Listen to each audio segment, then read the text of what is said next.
Le balado d'aide aux proches, Les liens troublés, vous est offert en collaboration avec ANEB et le ministère de la Santé et des Services sociaux dans le cadre du plan d'action gouvernemental pour les proches aidants. ANEB est un organisme provincial à but non lucratif qui a pour mission première de garantir une aide spécialisée, gratuite et immédiate aux personnes qui souffrent d'un trouble alimentaire ainsi que leurs proches, et ce, depuis plus de 35 ans. Bonjour. Je m'appelle Sophie Azito et je suis l'animatrice du balado Les liens troublés et la maman d'une jeune femme qui souffre d'un trouble alimentaire. Tout au long de la série, en compagnie de Josée Champagne, la directrice générale d'ANEB, nous recueillerons des témoignages et rencontrerons des spécialistes des troubles alimentaires dans le but premier d'offrir des outils aux proches. C'est en comprenant mieux la maladie et ses enjeux que les proches d'une personne atteinte d'un trouble alimentaire seront plus aptes à la soutenir et réunir les conditions favorables à sa guérison.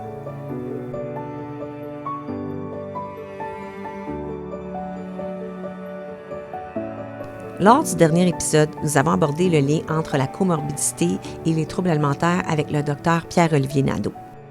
Plusieurs études confirment que le trouble alimentaire existe avec d'autres troubles de santé mentale et ça rend le diagnostic et les traitements beaucoup plus difficiles.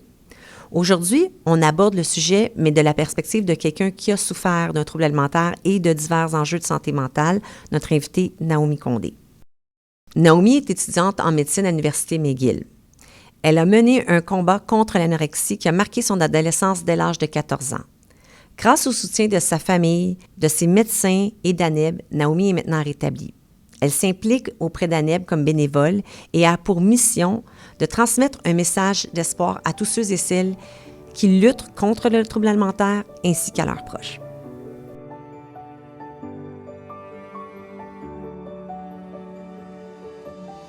Bonjour Naomi, bonjour Josée. Naomi, toi, tu as combattu, on peut le dire, tu es une survivante d'un trouble alimentaire. De quel trouble alimentaire as-tu souffert?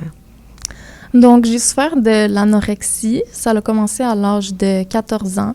Puis, ça s'est manifesté assez rapidement dans ma vie. Je dirais que les causes ont été multifactorielles. Donc, il y avait la puberté, le fait que je voyais mon corps changer, puis je voulais contrôler ça. Il y avait aussi l'anxiété de performance avec l'école, puis la comparaison qui vient surtout à l'adolescence. Malheureusement, oui. Ouais, donc j'ai développé un trouble alimentaire, puis ça s'est rapidement détérioré. C'était assez sévère. Donc, on m'a amenée à l'hôpital parce que l'école avait organisé un voyage, puis ils avaient refusé que j'y aille parce qu'ils pensaient que c'était un trop grand risque de m'amener là-bas, hors du pays. Là, à ce moment-là, c'est parce que c'est à cause du poids que tu représentais ou il y avait j'imagine qu'il y avait des choses alarmantes pour eux pour pas dire tu peux pas venir avec nous? Oui, exactement. Donc, juste physiquement, j'avais pas l'air bien, puis mes amis aussi étaient allés voir la direction pour leur expliquer qu'ils étaient très inquiètes pour moi.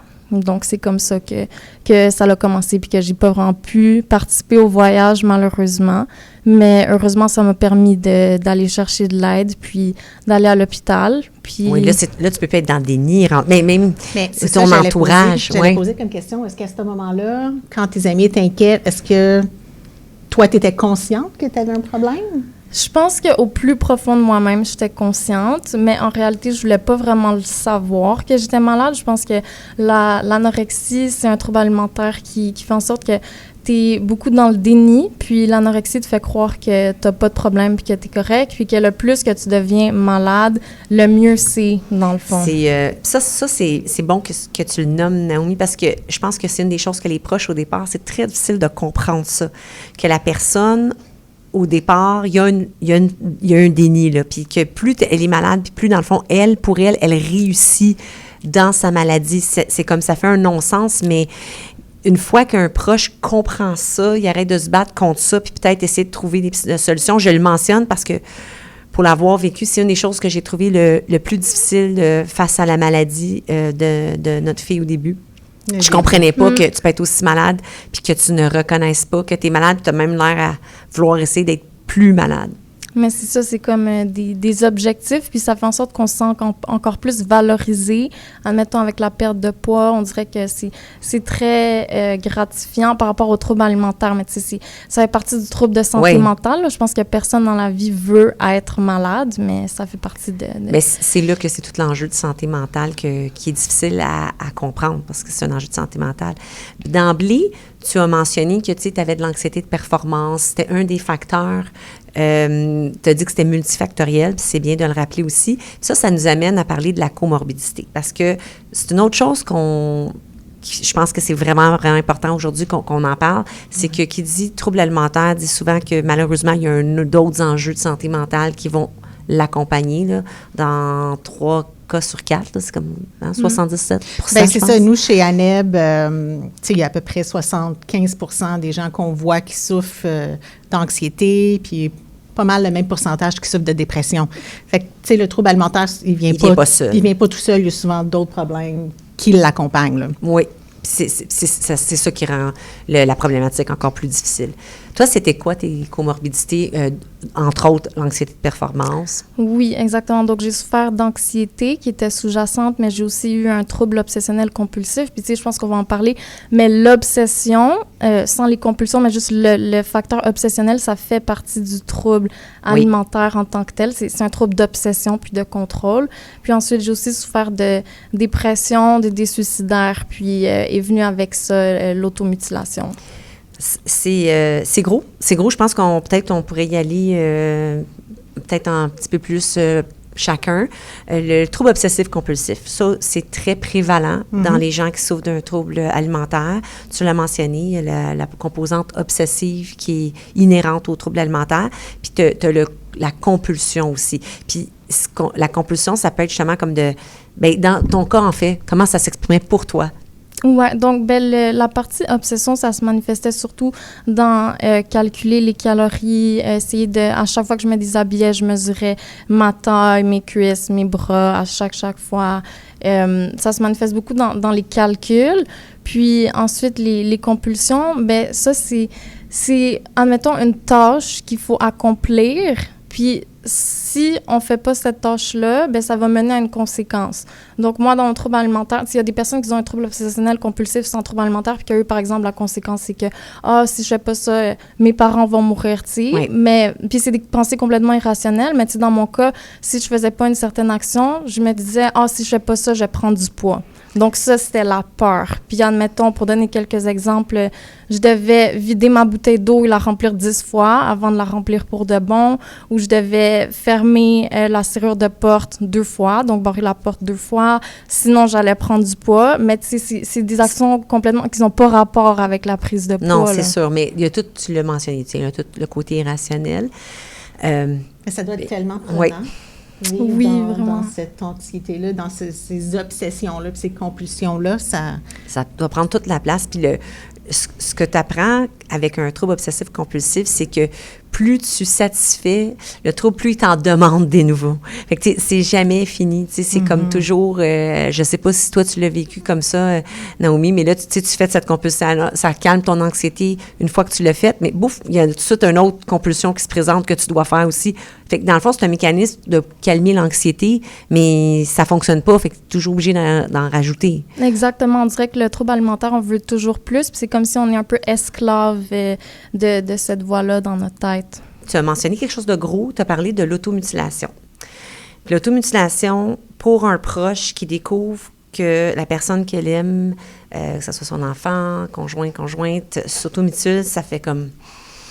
c'est comme un cri d'alarme encore plus. Toi, comment ça s'est vécu? Puis est-ce que les gens autour de toi s'en sont rendus compte que tu t'automutilais? Je pense que ça a commencé surtout avec la prise de poids parce que, tu sais, je veux dire, ça fait partie de la guérison, mais pour le trouble alimentaire, prendre du poids, c'est comme la pire chose au monde, tu sais. Il y a un point où je pensais que c'était mieux de mourir que de prendre du poids, ou c'est le trouble alimentaire qui me faisait penser ça. Tellement. Donc... J'arrête juste un instant parce que le niveau de souffrance, les gens ne réalisent pas. Tu préférais mourir que prendre du poids. Comment c'est souffrant. Je vais juste Le mentionner. Le mentionner. Ouais, puis j'ai un mécanisme pour gérer toute ma souffrance émotionnelle. C'était surtout de m'auto-mutiler parce que ça crée un certain soulagement. Puis oui, c'est souffrant, mais je pense qu'il y a rien qui aurait pu me faire plus souffrir que le trouble alimentaire. Donc pour moi, c'est une façon de soulager cette souffrance-là. Puis mes proches s'en sont pas vraiment rendus compte. Je pense que j'étais assez bonne à être discrète parce qu'il y a aussi beaucoup d'isolement qui vient avec le trouble alimentaire. Puis il y a une partie secrète, donc on veut pas que les gens découvrent. Alors voilà. Fait que tu le cachais. C'est ça. Il y a quelqu'un qui m'avait expliqué que c'est comme un presto, une soupape. Quand tu fais de l'automutilation, ça fait sortir une partie de la pression, de la souffrance. Puis comme tu viens de le mentionner, c'est mieux ça que l'autre souffrance qui est encore plus intense. Pendant que tu te fais mal là, ben t'es pas concentré dans le mal que tu as dans ta tête. Tu es concentré sur le mal que tu ça transforme la souffrance émotionnelle en souffrance physique qui est plus gérable, dans le fond, que la souffrance mentale qu'on vit. Fait que tu parles de la fonction, finalement, que ça avait dans ta vie, là, par rapport à... L'automulation, ça avait une fonction là, pour toi, là, c'était de te soulager. Oui, vraiment. Dans le fond, c'est ça qu'on le dit pour que les proches, c'est ce qu'ils retiennent, c'est que c'est très épeurant de voir ça. Mais pour l'instant, c'est pas de dire que c'est correct d'accepter ça, c'est juste qu'il y a une fonction, puis ça veut dire qu'il y a une plus grande souffrance encore qui est derrière ça. Fait que c'est peut-être le message qu'on voudrait que les proches retiennent. Puis moi, ça m'avait fait, dans un sens, du bien d'entendre ça, parce que ça m'avait tellement impressionné, l'automutilation, quand je l'avais découvert, parce que c'est souvent, comme tu dis, la personne, c'est discrète, elle le fait, puis elle se cache. Puis c'était tellement venu me chercher, mais en même temps, là, ça m'a fait dire, bien là, c'est comme une soupape en attendant, puis on doit aller adresser les causes qui sont derrière, dans le fond, ça, qui sont encore plus importantes. Et puis, comment ça affectait tes relations? Tu as mentionné comment ça t'isolait, Naomi, le trouble alimentaire. Fait que ça devait avoir un impact sur toutes tes relations interpersonnelles, autant tes amis que tes parents, que... Oui, exactement. Ben moi, je pense que, de un, je me sentais seule dans ce que je vivais. Puis je pense que c'est pas vrai. Tu sais, dans le fond, on est entouré de gens qui veulent nous supporter puis qui sont là pour nous. Puis il y a de l'aide, sauf que moi, je me sentais vraiment incomprise puis seule, ce qui créait un sentiment d'isolement. Et il y avait aussi le fait que, ben je trouve que le trouble alimentaire est intrinsèquement très égoïste en tant que tel. Donc, peu importe ce que tu dois faire durant la journée, toutes tes actions vont être mises en place pour prioriser les objectifs du trouble alimentaire. Alors, ce qui faisait en sorte que, par exemple, à la place de sortir avec mes amis parce qu'ils m'avaient invité à un party, par exemple, ben moi, je me disais, « Oh non, ce soir, je vais aller faire de la course parce que c'est ça ma priorité. » Tu sais, dans le fond, tout ton monde est forgé autour du trouble alimentaire. Ouais. Puis, vu qu'aujourd'hui, on adresse surtout le côté comorbidité, comment est-ce que toutes ces comorbidités-là venaient, dans le fond, complexifier, une fois que tu as comme décidé ou tu as entamé le processus de guérison? Là, tu as le trouble alimentaire, mais tu as toutes les comorbidités autour, là. Ça rend ça plus difficile parce que là, tu t'attaques à plus qu'un monstre en même temps, si on veut les appeler comme ça, là, plus qu'une problématique en même temps. Oui, c'est très vrai. Je pense qu'il y a beaucoup de composantes à gérer dans la guérison d'un trouble alimentaire, mais toutes ces comorbidités émanaient du trouble alimentaire. Donc, je pense que quand on met vraiment notre focus sur essayer de guérir ce trouble alimentaire-là, puis de comprendre les raisons pour lesquelles on vit ça l'aide, en fait, à gérer les autres J'aime conditions. Ça, c'est ça, dans le sens que c'est comme la problématique principale en qui s'attaquant engendre, à elle. Ouais, ça engendre les autres conditions, ouais. mais à la base, je pense que le problème essentiel à régler, c'est vraiment le trouble alimentaire. Puis avec ça, ça va aller de soi là, que les TOC vont être réduits, puis l'anxiété aussi, l'automutilation ou la dépression. Puis le regard de tes proches, est-ce que tu as l'impression, parce qu'ils devaient voir, entre autres, même s'ils ne voyaient pas l'automutilation, ils devaient voir le côté TOC. Est-ce que vous en avez déjà parlé? Est-ce qu'il y a adressé? As-tu l'impression que ça les confondait encore plus, en addition aux troubles alimentaires? Ben, je pense qu'eux, ils vivaient beaucoup d'incompréhension au début, puis beaucoup de frustration. Donc, c'est sûr qu'on n'en parlait pas vraiment à la maison, mais quand j'ai commencé à faire de la psychothérapie, puis tu sais, avec le family-based treatment qu'on appelle, ben, il y avait des rencontres en famille, puis comme ça, on pouvait tous s'exprimer ensemble. Alors, c'est surtout là qu'on parlait de... C'est là qu'eux autres, ils ont pu... dans le fond, j'imagine mieux comprendre. Puis si toi, tu avais un aspect, comme là, pour les proches qui nous écoutent, quel aspect que tu aimerais que les proches comprennent mieux? Comme ça va les aider aussi dans leur approche avec la personne qui souffre d'un trouble alimentaire, là, qui est dans leur entourage. Bien, je pense que ce que j'aimerais que les proches comprennent, c'est que oui, c'est frustrant de voir quelqu'un qui souffre d'un trouble alimentaire, puis oui, on veut tellement les aider à ce qu'ils aillent mieux, mais ça prend énormément de patience parce que le trouble alimentaire, c'est pas quelque chose qui se guérit comme ça du jour au lendemain. C'est pas comme si tu donnes des antibiotiques, puis voilà, la maladie est partie. Le médicament, c'est la nourriture, la psychothérapie, beaucoup d'heures de réflexion. Donc, c'est long. C'est un processus qui est long, qui implique beaucoup de rechutes, mais beaucoup de victoires aussi. Puis, je pense que... Oui, on célèbre toutes les petites victoires dans le processus de guérison. Oui, donc c'est ça. Je pense que c'est important d'être patient puis de réaliser qu'un trouble alimentaire, ça ne se guérit pas du jour au lendemain. Toi, Josée, là-dessus, tu veux dire? Bien, en fait, j'ai une question pour... je suis entièrement d'accord là, que ça se développe pas du jour au lendemain, alors on s'en sort pas du jour au lendemain. Ça prend beaucoup de travail, comme tu le dis. Là, je pense que c'est important de le mentionner. Tu nous as parlé tantôt que tu avais une anxiété de performance. Puis là, tu es en médecine. Comment est-ce que tu gères cette anxiété de performance en ce moment? Bonne question. C'est une très bonne question. Est-ce qu'on le sait que la médecine, ça peut être très intense? Je pense que j'ai encore ce désir-là de performer, mais il se manifeste moins en contrôle. Je pense que j'ai un peu appris à lâcher prise par rapport à ça. Puis comme on sait, le trouble alimentaire, ça tourne surtout autour du contrôle. Donc oui, je veux encore performer, mais j'ai des bons mécanismes pour gérer mon anxiété puis pour pouvoir l'évacuer aussi. Ah oui, j'aime. Donc, c'est ça, tu as trouvé des façons, dans le fond, constructives de gérer. Puis la performance, ça n'est pas obligé d'être quelque chose qui est négatif, mais comme tu as dit, tu as mentionné le lâcher-prise, puis aussi des meilleurs mécanismes de contrôle. J'aime beaucoup ça. Bravo. Josée, y en a-tu d'autres, peut-être, comorbidités qu'on n'a pas mentionnées, que toi, tu vois revenir souvent dans les gens qui appellent chez ANEB, qui souffrent d'un trouble alimentaire? Bien, on voit beaucoup l'anxiété, la dépression. Tu as mentionné la dépression aussi. La dépression, on voit beaucoup ça. Les TOC, on voit beaucoup ça. L'abus de substances, c'est vrai, oui. Ça, c'est une autre façon d'échapper un petit peu exactement, aussi. Exactement. Ça, on va souvent voir ça, l'automutilation, comme on disait. Les troubles de personnalité limite aussi. Ça, on va souvent faire référence à la borderline. Là. Oui. Donc, on va souvent voir ce genre de comorbidité-là. Donc, il y en a beaucoup. C'est de regarder la personne, c'est ça, dans son ensemble. Dans son ensemble. Exactement. Dans son ensemble. Aujourd'hui, Naomi, comment tu prends soin de toi et de ta santé mentale? Bien, je pense que je m'assure de m'entourer de gens qui me valorisent, puis avec qui remplissent mon panier de bonheur. Ça devrait toujours être ça, hein? un bon conseil à tout le monde, oui. Oui, vraiment. Puis, sinon, j'ai trouvé des bons mécanismes pour gérer mes émotions. Par exemple, j'écris beaucoup, ou j'aime écrire des poèmes, transformer mes pensées en art un petit peu. Oui, côté créatif, oui. Oui, puis aussi, ma relation par rapport à l'exercice est beaucoup mieux maintenant. Je vois pas vraiment l'exercice comme une façon de perdre du poids, mais vraiment plus pour améliorer ma santé mentale. Par exemple, je fais du yoga, j'aime vraiment ça. Puis, plaisir, hein? Oui, c'est ça, dans le plaisir. Et puis dans la compulsion ou l'obsession non plus. Tu le fais quand ça tente, puis si ça fonctionne pas un soir, tu t'en veux pas de pas avoir pu y aller. Exactement.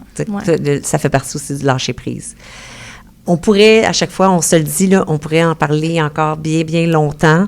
Mais je pense qu'on a touché les points importants aussi. Peut-être que les messages qu'on voudrait laisser aux proches, c'est tu le dis, c'est la patience, la compréhension. La personne va cheminer, mais c'est fait de rechutes, mais beaucoup de victoires. Mm-hmm. Donc, accepter que c'est pas linéaire non plus, le chemin vers la guérison. On le dit souvent aussi, c'est d'aller vous renseigner, parce que plus on comprend la maladie, mieux on est outillé pour soutenir notre proche. Puis je dirais aussi l'écoute active. Je pense que c'est crucial dans le processus de guérison. Puis en tant que proche, on n'est pas là pour être l'équipe médicale, on n'est pas là pour essayer de gérer ce côté-là. On est juste là pour supporter la personne puis l'écouter. Donc je pense que c'est on n'est pas obligé de tout comprendre pour être supporter et écouter quelqu'un aussi. Fait que d'accepter qu'il y a des parts qu'on ne comprendra pas nécessairement de cette maladie-là. Naomi Condé, un gros merci. Ça prend du courage pour venir partager son histoire. Je salue ta résilience aussi. Tu es un beau message d'espoir pour toutes les personnes qui luttent contre un trouble alimentaire. Je suis certaine que les proches, c'est encourageant d'entendre ton parcours. Alors, bon succès dans tout ce que tu poursuivras dans ta vie. Notre prochain épisode, on reçoit la docteure Camille Paradis. On va parler d'hospitalisation. Oui. C'est un sujet aussi qui est très chargé. On en a parlé au premier épisode, mais on va y aller un petit peu en plus, en profondeur. Et on vous remercie d'écouter ou de visionner nos balados. C'est un pas important que vous faites pour vous outiller, justement, pour être là pour vos proches. On vous dit à bientôt.